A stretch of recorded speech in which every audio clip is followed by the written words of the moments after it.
The way to do the president is to start out with Mr. Rogers. It's a beautiful day in the neighborhood. Then you add a little John Wayne. Here we go. Let's go over the ridge. You put them together. You got George Herbert Walker Bush. Hi, George Herbert Walker Bush. In 1989, George Bush became the first sitting vice president to win a presidential election since Martin Van Buren in 1836. Bush helped secure his victory with a bold campaign pledge. Read my lips. No new taxes. And we've got to hold that line. What was important at that point in time was to sound decisive. It could have been, read my lips, I will stand up to the Soviet Union, or read my lips, I will shop at Walmart. It really didn't matter. It was decisive. Number 41, George Herbert Walker Bush, 1989 to 1993, 64 years old, from Texas. George Bush's resume was long and distinguished. He had been a two-term congressman from Texas, a UN ambassador, and was the first president to have been head of the CIA. Bush was a New Englander by birth, but spent much of his adult life in Texas. He was a Yale man known for loyalty to his friends and a competitive streak that carried over from sports into politics. Oh, get in. Bush's opponents seized upon his preppy image and characterized him as a wimp. You know, the wimp factor really isn't fair, because this is a man who is a World War II hero, who got blown out of his airplane, almost died serving his country. George Bush is many things. A wimp is simply not one of them. With his management style, Bush set out to show that he was more engaged than his predecessor, Ronald Reagan. Bush drove everybody crazy trying to keep up with him in the White House. He was basically a very nice guy and very much a centrist in a way. He really liked to govern the country, based on consensus. Bush's presidency was defined by two major foreign policy events, the end of the Cold War and the Gulf War against Saddam Hussein. In both instances, he displayed his deftness for patient diplomacy. But as the free world cheered the fall of the Berlin Wall in 1989, President Bush was actually criticized for playing it cool. You don't seem elated, and I'm wondering if you're thinking I'm of elated. I'm problems. just not an emotional kind of guy. Well, how elated are you? I'm very pleased. There was one politician who said that if it was me in the White House, I'd be dancing on top of the Berlin Wall. I'm glad he wasn't. Bush instinctively knew that for bigger and better things, he was going to need Gorbachev's partnership. The way to do that was not to stick it in their eye when the Berlin Wall came down, but to continue to work with them so the Cold War would end with a whimper and not with a bang, and that's what President Bush did. The most difficult test of Bush's presidential leadership began in August of 1990, when Iraqi strongman Saddam Hussein invaded neighboring Kuwait.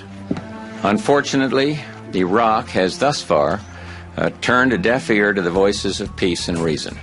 In his public speeches, Bush emphasized the need to respond to the naked aggression of Saddam Hussein, but he had other reasons for taking the country to war. Look, I've been a member of 4 administrations. In every one of those administrations, we had as a written national security policy that we would go to war to protect the energy reserves of the Persian Gulf, if necessary, to protect access to those energy reserves for the West. Well, it was necessary in 1991, and we did it. In the months leading up to the Gulf War, George Bush worked the phones, enlisting the support of the United Nations and building an international coalition of 34 countries to eject Saddam from Kuwait. I think that the elder George Bush was the best foreign policy president we've had in my lifetime. He realized it would be wrong and counterproductive for America to try to do the invasion and be responsible for its aftermath without the support not only of our European allies, but of Arab nations in the region. And it was that type of foreign policy, that ability to be an internationalist and to care about other nations and allies, that really set the elder George Bush apart. We are not here on some exercise. This is a real-world situation. And we're not walking away until our mission is done, until the invader is out of Kuwait. After 5.5 weeks of aerial bombardment, the ground war began. Within hours, the Iraqi army was in full retreat from Kuwait, and and soldiers were surrendering en masse. Bush now had an opportunity to send troops into Baghdad to topple Saddam's regime, but instead he declared it was mission accomplished. Leaving Saddam in power was a controversial decision, but one about which Bush had no doubts.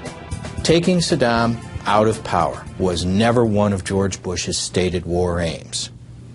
The stated war aim was getting him out of Kuwait. We tried to get him, of course, during the war, because he was the leader of the Iraqi armed forces. That would have been perfectly legitimate. To get him after the war, we would have had to occupy Iraq, go all the way to Baghdad, and we see today that was not a particularly attractive choice.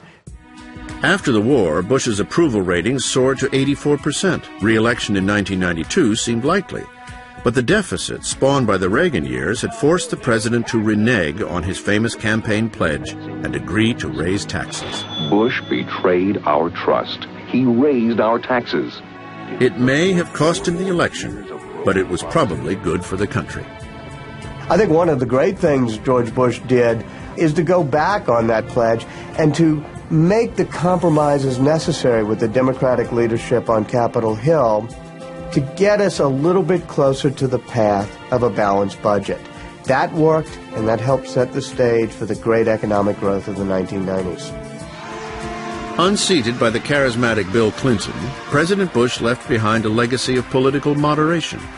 In the end, he proved to be an able, behind-the-scenes operator and skilled diplomat, but an inadequate salesman of his ideas and policies.